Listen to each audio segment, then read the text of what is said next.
Next topic എന്ന് പറയുന്നത് building new models and approaches to support big data. Big ഡാറ്റയെ support ചെയ്യാൻ വേണ്ടിയിട്ട് യൂസ് ചെയ്യുന്ന കുറച്ച് പുതിയ മോഡൽസും അപ്രോച്ചസും എന്തൊക്കെയാണെന്ന് നോക്കാം.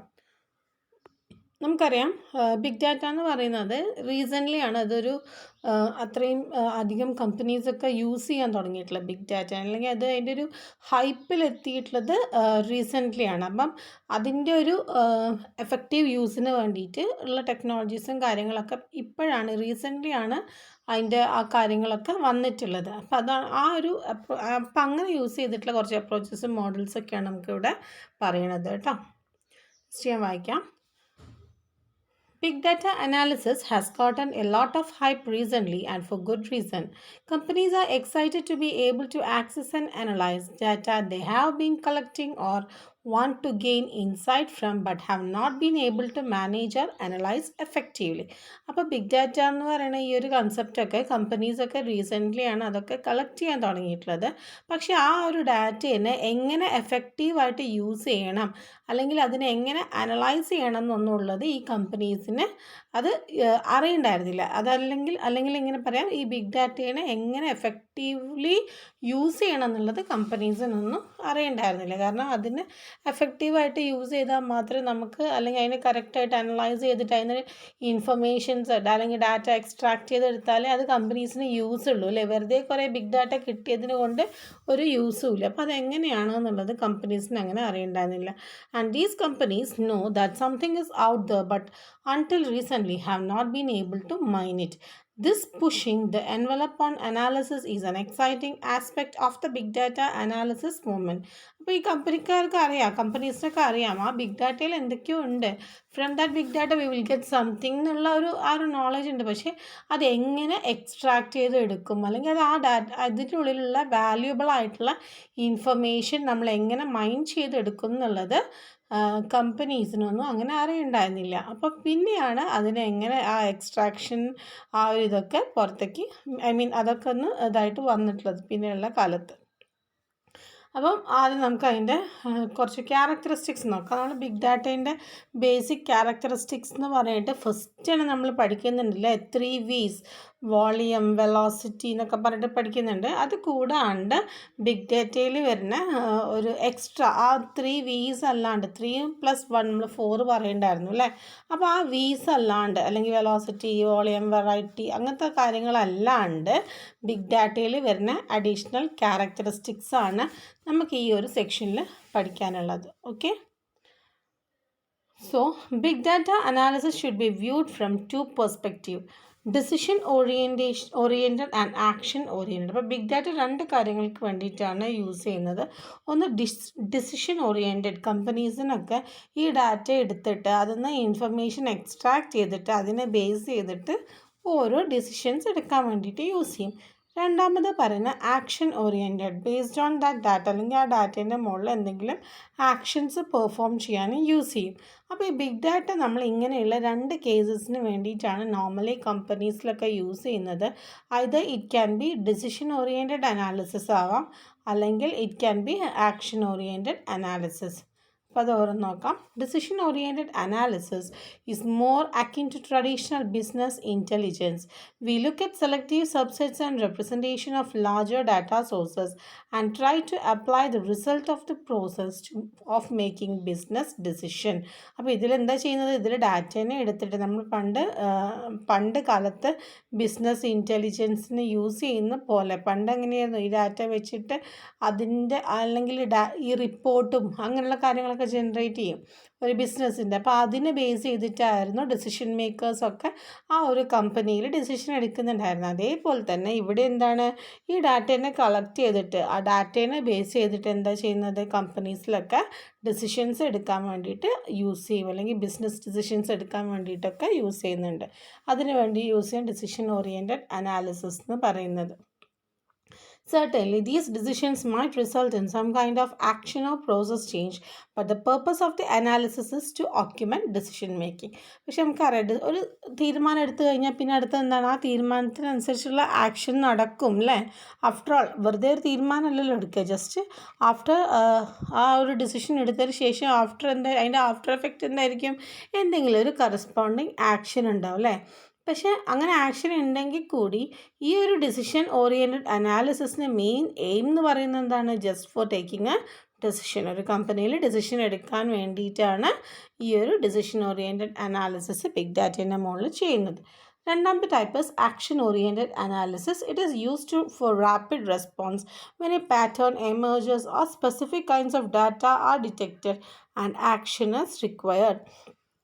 അപ്പോൾ എന്താണ്, നമ്മളിപ്പോൾ ആക്ഷൻ ഓറിയൻറ്റഡ് ഒരു സിമ്പിളായിട്ട് പറയുകയാണെങ്കിൽ, ഇപ്പം എന്തെങ്കിലും ഒരു സൈറ്റൊക്കെ ഹാക്ക് ചെയ്തിട്ട് നമ്മളെ സൈറ്റിൽ ഇങ്ങനെ കുറേ അൺവാണ്ടഡ് ഡാറ്റാസും അതും ഇതൊക്കെ ഇടുന്നുണ്ടെന്ന് വിചാരിക്കുക. അപ്പോൾ നമ്മൾ എന്താ ചെയ്യുക? പെട്ടെന്ന് അതിനെതിരെ ഒരു ആക്ഷൻ എടുക്കുകയാണ് ചെയ്യുക അല്ലേ?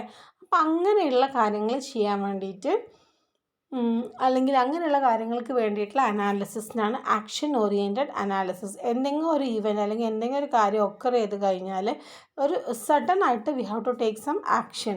അങ്ങനെ എടുക്കുന്ന അനാലിസിസ്, ബിഗ് ഡാറ്റ അനാലിസിസ് ആണ് നമ്മൾ ആക്ഷൻ ഓറിയൻറ്റഡ് അനാലിസിസ് എന്ന് പറയുന്നത്.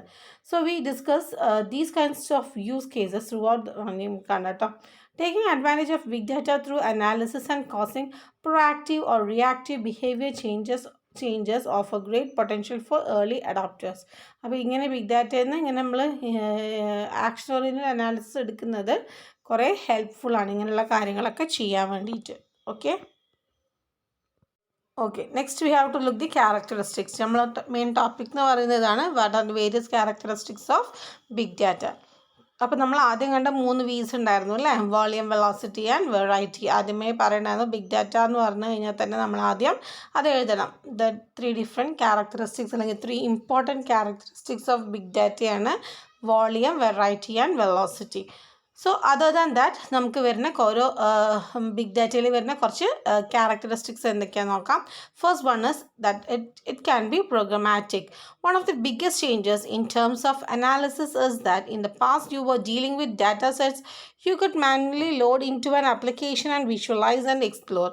With big data analysis, you may be faced with a situation where you might start with the raw data that often needs to be handled programmatically to manipulate it or to do any kind of exploration because of the scale of the data. പണ്ട് നമ്മൾ എന്താ ചെയ്യുന്നത്? ഡാറ്റാബേസിലുള്ള data എടുക്കും, ആ ഡാറ്റേനെ എടുത്തിട്ട് ആ data analyse ചെയ്തിട്ട് അതിനനുസരിച്ചുള്ള കാര്യങ്ങൾ ചെയ്യാണ് നോർമലി ചെയ്യുന്നത്. പക്ഷേ എന്താ വെച്ചാൽ ബിഗ് ഡാറ്റേനെ നമുക്ക് അങ്ങനെ എടുക്കാൻ പറ്റില്ല, ബിക്കോസ് അത്രയും ഹ്യൂജ് വോളിയം ഓഫ് ഡാറ്റ ആയിരിക്കും ഉണ്ടാവുക അല്ലേ?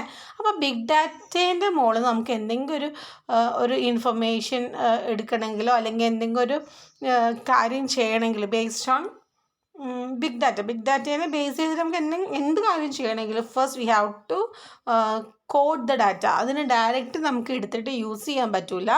അതിന് നമ്മൾ അല്ലെങ്കിൽ ബിഗ് ഡാറ്റേനെ ഹാൻഡിൽ ചെയ്യണമെങ്കിൽ അല്ലെങ്കിൽ അതിനെ മാനിപ്പുലേറ്റ് ചെയ്യണമെങ്കിൽ ഫസ്റ്റ് എന്ത് ചെയ്യണം? അതിനെ കോഡിങ് ചെയ്തതിന് ശേഷം മാത്രമേ നമുക്ക് എന്തെങ്കിലും കാര്യങ്ങൾ എക്സ്ട്രാക്ട് ചെയ്ത് എടുക്കാൻ പറ്റുള്ളൂ. അല്ലാണ്ട് ഡയറക്റ്റ് നമുക്ക് ആ ഡാറ്റേനെ എടുക്കാൻ പറ്റില്ല, കാരണം അത്രയും ഹ്യൂജ് വോളിയം ഓഫ് ഡാറ്റ ആയിരിക്കും അതിലുണ്ടാവുക. അതുകൊണ്ടാണ് ഇതിനെ പറയുന്നത് ഇറ്റ് ക്യാൻ ബി പ്രോഗ്രാമാറ്റിക്. അല്ലാത്ത നോർമൽ ഡാറ്റാബേസിൽ സ്റ്റോർ ചെയ്യുന്ന ഡാറ്റയാണെങ്കിൽ അതിനൊരു ലിമിറ്റേഷൻ ഉണ്ട് അല്ലേ? സൈസൊക്കെ ഉണ്ട്, ഒരു പെർട്ടിക്കുലർ സൈസ് ഓഫ് ഡാറ്റ ഉണ്ടാവുള്ളൂ. അപ്പോൾ അത് ആ ഡാറ്റ ഡയറക്റ്റ് എടുക്കാം. പക്ഷേ നമ്മളെ ബിഗ് ഡാറ്റ എന്ന് പറയുന്നത് അത്രയും ഹ്യൂജ് വോളിയം ഒക്കെ ആയിരിക്കും അല്ലേ? നേരത്തെ പറഞ്ഞ പോലെ തന്നെ ഹ്യൂജ് വോളിയം, ഹൈ വെലോസിറ്റിയിൽ വരുന്ന അത്രയും വെറൈറ്റീസ് ഓഫ് ഡാറ്റാസ് ആയിരിക്കും ബിഗ് ഡാറ്റ പറയുന്നത്. അപ്പോൾ അത് ഡയറക്റ്റ് നമുക്ക് യൂസ് ചെയ്യാൻ പറ്റില്ല. So if you have to use it we have to first code it, അല്ലെങ്കിൽ പ്രോഗ്രാം ചെയ്തിട്ട് അതിന് ഡാറ്റേനെ എക്സ്ട്രാക്ട് ചെയ്ത് എടുത്താൽ മാത്രമേ അത് യൂസ് ചെയ്യാൻ പറ്റുള്ളൂ. അതാണ് ഒരു ക്യാരക്ടറിസ്റ്റിക് എന്ന് പറയുന്നത്. രണ്ടാമത്തേന്ന് പറഞ്ഞാൽ it can B data driven. While many data scientists use a hypothesis-driven approach to data analysis, you can also use the data to drive the analysis, especially if you have collected huge amounts of it. പണ്ടൊക്കെ എന്ന് പറഞ്ഞു കഴിഞ്ഞാൽ നമ്മളെ data scientist ഈ hypothesis, എന്തെങ്കിലും ഒരു ഹൈപ്പോത്തസിസോ അല്ലെങ്കിൽ എന്തെങ്കിലും പ്രിമൈസൊക്കെ പ്രിമൈസിനെ ബേസ് ചെയ്തിട്ടായിരുന്നു ഡാറ്റേനെ അല്ലെങ്കിൽ ഡാറ്റേൻ്റെ മുകളിൽ ഓരോ കാര്യങ്ങളൊക്കെ ചെയ്യുന്നത്, അല്ലെങ്കിൽ ഡാറ്റ അനാലിസിസ് ഒക്കെ ചെയ്യുന്നത്. ഡാറ്റനെ ഒരു പ്രിമൈസ് അല്ലെങ്കിൽ ഒരു ഹൈപ്പോത്തസിസ് എല്ലാം ക്രിയേറ്റ് ചെയ്തിട്ട് അതിനെ ബേസ് ചെയ്തിട്ടായിരുന്നു ഡാറ്റ അനാലിസിസ് നടത്തുന്നത് തന്നെ. പക്ഷേ ബിഗ് ഡാറ്റേൻ്റെ കേസിൽ എന്താണെന്ന് വെച്ച് കഴിഞ്ഞാൽ we can use the data to drive the data analysis. Data ഡാറ്റേനെ തന്നെ യൂസ് ചെയ്തിട്ട് നമുക്ക് ഡാറ്റ അനാലിസിസ് നടത്താൻ പറ്റും. അതാണ് രണ്ട് വ്യത്യാസം. ആദ്യത്തെ കാലത്ത് ഹൈപ്പോത്തസിസിനെ ബേസ് ചെയ്തിട്ടായിരുന്നു ഡാറ്റ അനാലിസിസ് നടത്തിയിട്ടുണ്ടായിരുന്നത്. ആൻഡ് നൗ ഇറ്റ് ഈസ് അല്ലെങ്കിൽ ബിഗ് ഡാറ്റയുടെ കേസാണെങ്കിൽ we can also use data for data analysis. ഡാറ്റേനെ യൂസ് ചെയ്തിട്ട് നമുക്ക് ചെയ്യാൻ പറ്റും. അതാണ് രണ്ടാമത്തെ ഒരു ക്യാരക്ടറിസ്റ്റിക്സ് എന്ന് പറയുന്നത്. Then it can use a lot of attributes. In the past, you might have been dealing with hundreds of attributes or characteristics of that data source. Now you might be dealing with hundreds of gigabytes of data that consists of thousands of attributes and millions of observation. പണ്ട് കാലത്ത് നമ്മൾ use ചെയ്ത data എന്ന് പറഞ്ഞു കഴിഞ്ഞാൽ ആ ഡാറ്റയ്ക്ക് കുറച്ച് ഒരു ഹൺഡ്രഡ്സ് ഓഫ് ആട്രിബ്യൂട്ട്സ് ഒക്കെ ഉള്ള ഡാറ്റാസ് ആയിരുന്നു പണ്ട് കാലത്ത് നമ്മൾ യൂസ് ചെയ്തിട്ടുണ്ടായിരുന്നു. പക്ഷേ ഇപ്പം 100 ഓഫ് ജിഗാബൈറ്റ്സ് ഓഫ് ഡാറ്റ, കാരണം ബിഗ് ഡാറ്റ അത്രയുണ്ട് നമ്മൾ പറഞ്ഞല്ലോ അല്ലേ. 100 of gigabytes of big data ആയിരിക്കും യൂസ് ചെയ്യുന്നുണ്ടാവുക. ആൻഡ് അതിന് തന്നെ തൗസൻഡ്സ് ഓഫ് ആട്രിബ്യൂട്ട്സും മില്യൺസ് ഓഫ് ഒബ്സർവേഷൻസും ഒക്കെ ഉള്ള ഡാറ്റകളാണ് നമ്മൾ ഇന്നത്തെ കാലത്ത് യൂസ് ചെയ്യുന്നത്. അതാണ് പറയുന്നത് it can have lots of attributes. Big ഡാറ്റയ്ക്ക് ഒരുപാട് ആട്രിബ്യൂട്ട്സ് ഉണ്ടാവും. ഓക്കെ, ദെൻ നെക്സ്റ്റ് ഫീച്ചർ അല്ലെങ്കിൽ നെക്സ്റ്റ് ക്യാരക്ടറിസ്റ്റിക്സ് എന്ന് പറയുന്നത് it can be iterative. More compute power means that you can iterate on your models until you get them the way you want them. അപ്പോൾ നമുക്ക് എത്ര പ്രാവശ്യം വേണം iterative ആയിട്ട് use ചെയ്യുന്നത്? റിപ്പീറ്റഡ്ലി അല്ലേ, വീണ്ടും വീണ്ടും നമുക്ക് അതിനെ ഉപയോഗിക്കാം. സോ ഇവിടെ ബിഗ് ഡാറ്റ എന്താണ്? ഐട്രേറ്റീവ് ആണ്. We can iterate any number of times. നമുക്ക് ആ മോഡലിൽ എത്ര പ്രാവശ്യം വേണമെങ്കിലും ഐട്രേറ്റ് ചെയ്ത് ഉപയോഗിക്കാം. ഒരു എക്സാമ്പിൾ പറയുന്നുണ്ട്, അത് വേണമെന്നില്ല, എക്സാമ്പിൾ വേണമെന്നില്ല, ജസ്റ്റ് ഇത് നോക്കിയാൽ മതി. അപ്പോൾ ബിഗ് ഡാറ്റയിൽ നമുക്ക് ഐട്രേറ്റീവ് മാനറിൽ, അതായത് വീണ്ടും വീണ്ടും റിപ്പീറ്റഡ്ലി സെയിം ഡാറ്റേനെ തന്നെ എത്ര പ്രാവശ്യം വേണമെങ്കിലും നമുക്ക് യൂസ് ചെയ്യാൻ പറ്റും. അതാണ് until we get the result. നമുക്ക് എന്ത് റിസൾട്ടാണോ വേണ്ടത് അത് കിട്ടുന്നത് വരെ നമുക്ക് അതിനെ ഐട്രേറ്റീവായിട്ട് യൂസ് ചെയ്യാൻ പറ്റും. അതാണ് വേറൊരു ക്യാരക്ടറിസ്റ്റിക്സ് എന്ന് പറയുന്നത്. പിന്നെ വരുന്ന ഒന്നാണ് it can be quick to get the compute cycle you need by leveraging a cloud-based infrastructure as a service. നമ്മൾ ക്ലൗഡ് കമ്പ്യൂട്ടിംഗ് പറയുന്നുണ്ട്. ക്ലൗഡ് കമ്പ്യൂട്ടിങ്ങിന് ഞാൻ പറയുന്നു, അത് ക്ലൗഡ് കമ്പ്യൂട്ടിംഗ് കുറേ ടൈപ്സ് ഓഫ് സർവീസസ് പ്രൊവൈഡ് ചെയ്യുന്നുണ്ട്. Platform as a service, infrastructure as a service, software as a service എന്നൊക്കെ പറഞ്ഞിട്ട് കുറേ വരുന്നുണ്ട്. അപ്പം അതിൽ നമുക്ക് ബിഗ് ഡാറ്റേൻ്റെ കേസ് എടുക്കുകയാണെങ്കിൽ നമുക്ക് ഈ ക്ലൗഡ് കമ്പ്യൂട്ടിങ്ങിൻ്റെ ഒരു ഫീച്ചറാണ് അല്ലെങ്കിൽ അത് പ്രൊവൈഡ് ചെയ്യുന്ന ഒരു സർവീസാണ് ഇൻഫ്രാസ്ട്രക്ചർ ആസ് എ സർവീസ് എന്ന് പറയുന്നത്. അപ്പോൾ അത് വെച്ചിട്ട് നമുക്ക് എന്ത് ചെയ്യാം, കമ്പ്യൂട്ട് സൈക്കിൾസ് പെട്ടെന്ന് തന്നെ ചെയ്യാൻ പറ്റും ബിഗ് ഡാറ്റേൻ്റെ മുകളിലുള്ള. അതാണ് പറയുന്നത്.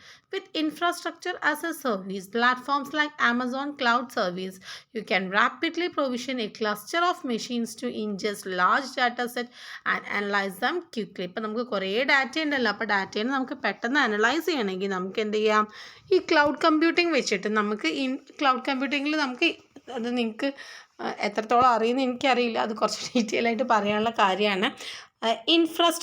ക്ലൗഡ് ജസ്റ്റ് ഒരു ബ്രീഫായിട്ട് പറയാം. ക്ലൗഡ് കമ്പ്യൂട്ടിംഗ് എന്ന് പറഞ്ഞു കഴിഞ്ഞാൽ നമുക്കിപ്പോൾ പല കമ്പനീസിനും എല്ലാ സാധനങ്ങളും ഉണ്ടാവണമെന്നില്ല.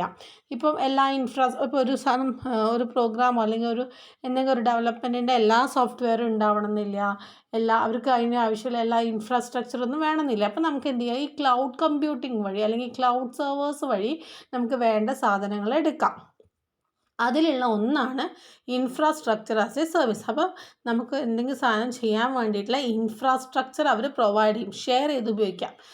അതാണ് ഇൻഫ്രാസ്ട്രക്ചർ. അപ്പം ഇതിൽ പറയുന്നത് എന്താണ്, നമുക്ക് ഒന്നിലധികം സിസ്റ്റത്തിൽ തന്നെ അതിൻ്റെ ക്ലൗഡിൻ്റെ ഇൻഫ്രാസ്ട്രക്ചർ ആസ് എ സർവീസ് എന്ന് പറയുന്ന ഈ ഒരു സർവീസ് ഉപയോഗിച്ചിട്ട് ബിഗ് ഡാറ്റേനെ ഡിവൈഡ് ചെയ്തിട്ട് എല്ലാ സിസ്റ്റത്തിലും കൂടിയായിട്ട് പെട്ടെന്ന് അതിനെ പ്രോസസ്സ് ചെയ്യാൻ പറ്റുമെന്നാണ് പറയുന്നത്. അപ്പോൾ അതാണ് വേറൊരു ക്യാരക്ടറിസ്റ്റിക്കായി പറഞ്ഞിട്ടുള്ളത്. It can be quick to get the compute cycle. Big ഡാറ്റേനെ പെട്ടെന്ന് നമുക്ക് എന്ത് ചെയ്യാൻ പറ്റും, കമ്പ്യൂട്ട് ചെയ്യാൻ പറ്റും. എങ്ങനെയാണ്?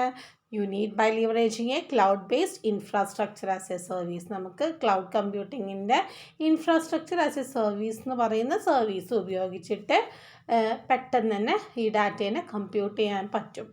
ഓക്കെ, അതാണ് ലാസ്റ്റ് ക്യാരക്ടറിസ്റ്റിക് എന്ന് പറയുന്നത്. അപ്പോൾ ഇത്രയാണ് നമ്മുടെ ബിഗ് ഡാറ്റേൻ്റെ different characteristics other than the 3 V's. 3 V's ഒഴികെയുള്ള ബാക്കി ക്യാരക്ടറിസ്റ്റിക്സ് ആണ് ഇവിടെ പറഞ്ഞിട്ടുള്ളത് കേട്ടോ.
നമുക്ക് നെക്സ്റ്റ് ടോപ്പിക്കായിട്ട് ശരിക്കും പഠിക്കാനുള്ളത് ഗൂഗിളിൻ്റെ ഇതാണ് ഗൂഗിൾ പ്രഡിക്ഷൻ API ആണ് പഠിക്കാനുള്ളത്. അതിന് മുമ്പ് ഞാൻ ജസ്റ്റ് ഒരു എക്സാമ്പിളും കൂടി കൂടെ പറഞ്ഞത് നിങ്ങൾക്കിത് ആക്ച്വലി സിലബസിലില്ല, എന്നാലും അറിഞ്ഞിരിക്കണം നല്ലതാണ് കേട്ടോ. സോ ആർ എൻവയൺമെൻറ്റ് എന്ന് പറയുന്നതും നമ്മൾ നേരത്തെ പറഞ്ഞ ഗൂഗിൾ പ്രഡിക്ഷൻ API എന്ന് പറയുന്നതൊക്കെ കസ്റ്റം ബേസ്ഡ് ആപ്ലിക്കേഷൻസ് ആണ് ഫോർ ബിഗ് ഡാറ്റ അനാലിസിസ്. നമുക്ക് ബിഗ് ഡാറ്റ അനാലിസിസ് നടത്താൻ വേണ്ടിയിട്ടുള്ള കസ്റ്റം ബേസ്ഡ് 2 ആപ്ലിക്കേഷൻസ് ആണ് ആർ എൻവയൺമെൻറ്റും അതുപോലെ ഗൂഗിൾ പ്രഡിക്ഷൻ API എന്നും പറയുന്നത്. ഇതിൽ ആർ എൻവയൺമെൻറ്റ് എന്ന് പറയുന്നത് ജസ്റ്റ് ഞാൻ ബ്രീഫായിട്ട് പറയുന്നു എന്നുള്ളൂ. ആർ എൻവയൺമെൻറ്റ് എന്ന് പറയുന്നത് ഗ്നു പ്രോജക്റ്റ് നിങ്ങൾക്കറിയാലോ. ഗ്നുവിൻ്റെ അണ്ടറിൽ ഗ്നു ലൈസൻസിൽ വരുന്ന ഒരു പ്രൊഡക്റ്റാണ് ആർ എൻവയൺമെൻറ്റ് എന്ന് പറയുന്നത്. അപ്പം ഈ ആർ എൻവയൺമെൻറ്റ് കുറച്ച് കാലമായിട്ടുള്ളതാണ്. Over the years many users of ഇത് ആർ എൻവയൺമെൻറ്റ് എന്ന് പറയുന്നത് സ്റ്റാറ്റിസ്റ്റിക്സ് ആൻഡ് അനാലിസിസ് ലാംഗ്വേജ് എന്ന് പറയുന്ന ഒരു ലാംഗ്വേജ് ഉണ്ട്. എന്ന് പറയുന്ന ഒരു ലാംഗ്വേജ് ഉണ്ട്. നമുക്കിവിടെ ലാംഗ്വേജൊക്കെ പഠിക്കാൻ വരുന്നുണ്ട് കേട്ടോ ബിഗ് ഡാറ്റയിൽ. അപ്പോൾ ഈ ആർ എൻവയൺമെൻറ്റ് എന്ന് പറയുന്നത് എന്ന് പറയുന്നൊരു ലാംഗ്വേജ് ഉണ്ട്. സ്റ്റാറ്റിസ്റ്റിക് ആൻഡ് അനാലിസിസ് ലാംഗ്വേജ് എന്നാണ് പറയുക. ഈ ലാംഗ്വേജിനെ ബേസ് ചെയ്തിട്ട് ഡെവലപ്പ് ചെയ്തിട്ടുള്ള ഒരു എൻവയൺമെൻ്റ് ആണ് ആർ എൻവയൺമെൻറ്റ് എന്ന് പറയുന്നത്. ഇത് 1990s ബെൽ ലാബറട്ടറീസിലാണ് ഇത് ഡെവലപ്പ് ചെയ്തിട്ടുള്ളത്, ഈ ആർ എൻവയൺമെൻറ്റ്. അപ്പോൾ ഞാൻ നേരത്തെ പറഞ്ഞ പോലെ തന്നെ ഗ്നു പ്രോജക്റ്റാണ് ഇത് മെയിൻറ്റെയിൻ ചെയ്യുന്നത്. അതുപോലെ തന്നെ ഈ ആർ എൻവയൺമെൻറ്റിൻ്റെ ലൈസൻസ് നമുക്ക് കിട്ടുന്നത് ഗ്നു ലൈസൻസിൻ്റെ അണ്ടറിലായിട്ടാണ് ഈ ആർ എൻവയൺമെൻറ്റ് ലൈസൻസും വരുന്നത് കേട്ടോ. അപ്പോൾ ഇത് ജസ്റ്റ് മനസ്സിലാക്കി വെച്ചാൽ മതി.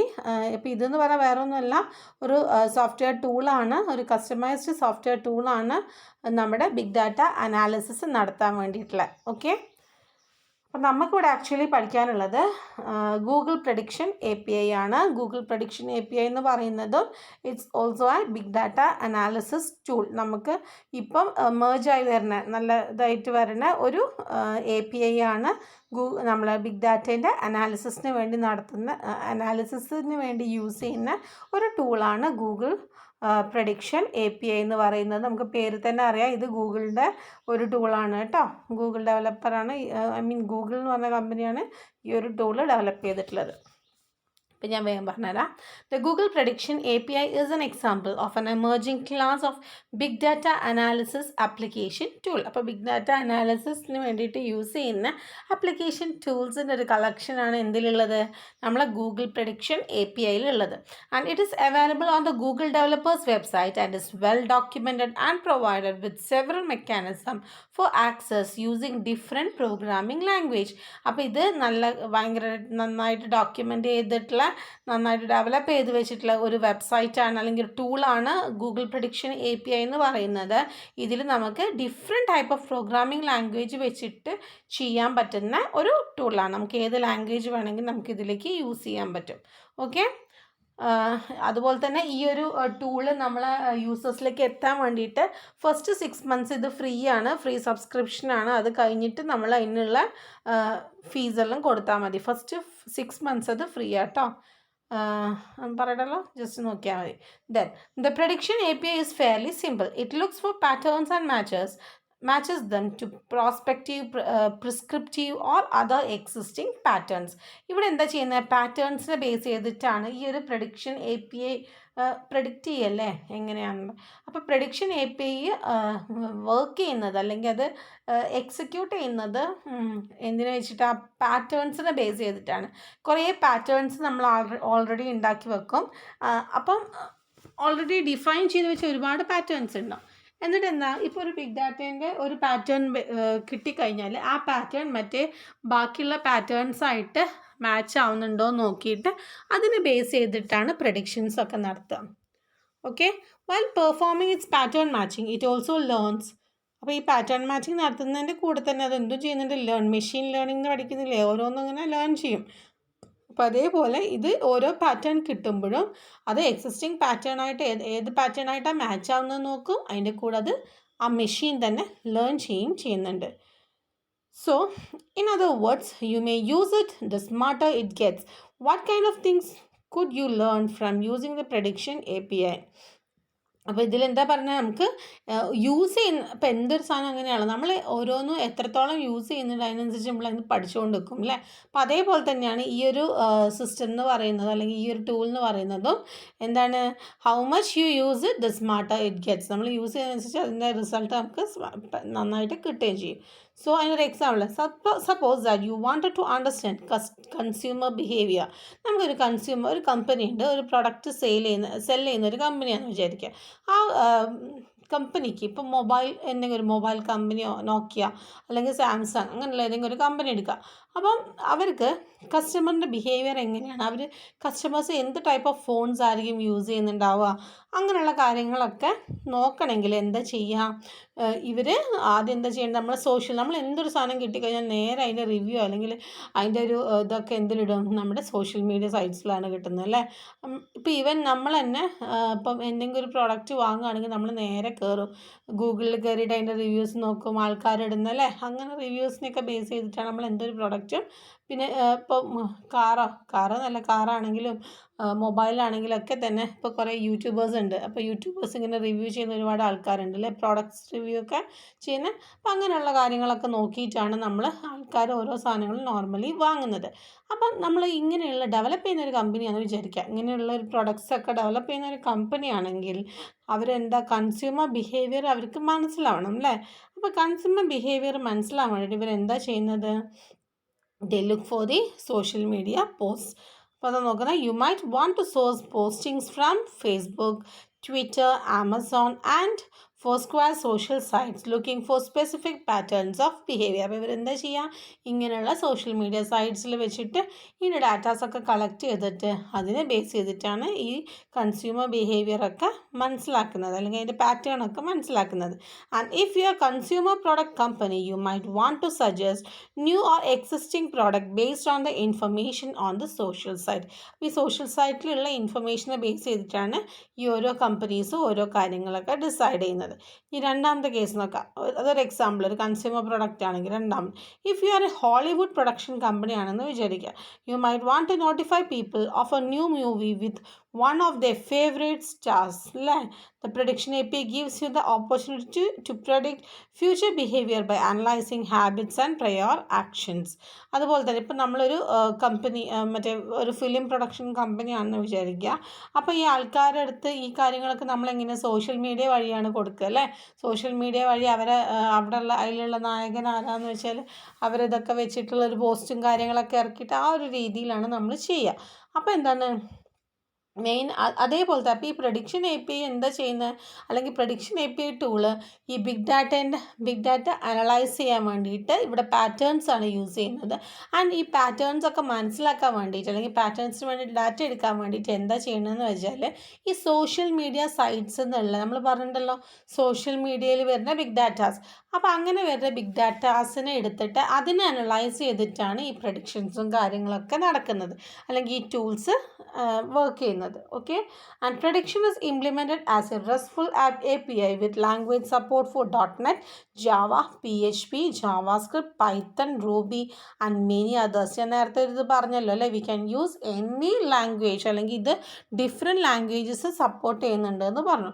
അപ്പോൾ ഈ ഒരു ഇതിൽ സപ്പോർട്ട് ചെയ്യുന്ന വേരിയസ് ലാംഗ്വേജസ് ആണ്. .NET എടുക്കേണ്ടത്, ജാവയിൽ ചെയ്യാം, PHP ചെയ്യാം, ജാവാസ്ക്രിപ്റ്റ്, പൈത്തൺ, റൂബി, അങ്ങനെ ഏത് ടൈപ്പ് ഓഫ് ലാംഗ്വേജും ഇത് സപ്പോർട്ട് ചെയ്യുന്നുണ്ട്. And Google also provide scripts for accessing the API as well as a client library for R. അപ്പോൾ അതുപോലെ തന്നെ ഈ ഗൂഗിളിൽ ഇതുണ്ട്, ഈ API, ഈ ഒരു പ്രഡിക്ഷൻ APIൻ്റെ സ്ക്രിപ്റ്റ്സ് ആക്സസ് ചെയ്യാനുള്ള പ്രൊവിഷനും ഗൂഗിൾ കൊടുക്കുന്നുണ്ട്. അതുപോലെ തന്നെ ആർ എന്ന് പറയുന്ന ലാംഗ്വേജ് ഉണ്ട്, നമുക്ക് പഠിക്കാനുണ്ട്, അതിൻ്റെ ക്ലയൻറ്റ് ലൈബ്രറി ആക്സസ് ചെയ്യാനുള്ള പ്രൊവിഷനും നമുക്ക് ഇതിന്ന് അവൈലബിൾ ആണ് ഈ ടൂളിന്. Okay, so predictive analysis is one of the most powerful potential capability of big data, and the Google Prediction API is a very useful tool for creating custom application. അപ്പോൾ predictive analysis എന്ന് പറയുന്നത് big ഡാറ്റേനെ analyse ചെയ്യാൻ വേണ്ടി use ചെയ്യുന്ന ഒരു powerful ടൂളാണ്. അതുപോലെ തന്നെ അല്ലെങ്കിൽ ബിഗ് ഡാറ്റേനെ അനലൈസ് ചെയ്യാനുള്ള നല്ല capability ഉള്ള ഒരു സംഭവമാണ് പ്രഡിക്റ്റീവ് അനാലിസിസ് എന്ന് പറയുന്നത്. അതുപോലെ തന്നെ ഗൂഗിൾ പ്രഡിക്ഷൻ API എന്ന് പറയുന്നത് ഇങ്ങനെയുള്ള കസ്റ്റം ബേസ്ഡ് ആപ്ലിക്കേഷൻ ഓരോ കമ്പനീസിന് വേണ്ടിയിട്ടായിട്ട് ഇപ്പോൾ ഒരു മൊബൈൽ കമ്പനി ആണെങ്കിൽ അവർക്ക് വേണ്ടിയിട്ട്, നോക്കിയ ആണെങ്കിൽ നോക്കിയയ്ക്ക് വേണ്ടി, സാംസങ് ആണെങ്കിൽ സാംസങ്ങിന് വേണ്ടിയിട്ട്, അങ്ങനെ ഓരോ കമ്പനിക്കായിട്ട് കസ്റ്റം ബേസ്ഡ് ആപ്ലിക്കേഷൻ ഡെവലപ്പ് ചെയ്യാൻ പറ്റുന്ന ഒരു ടൂളാണ് എന്ത് ഗൂഗിൾ പ്രഡിക്ഷൻ API എന്ന് പറയുന്നത്. ഓക്കെ.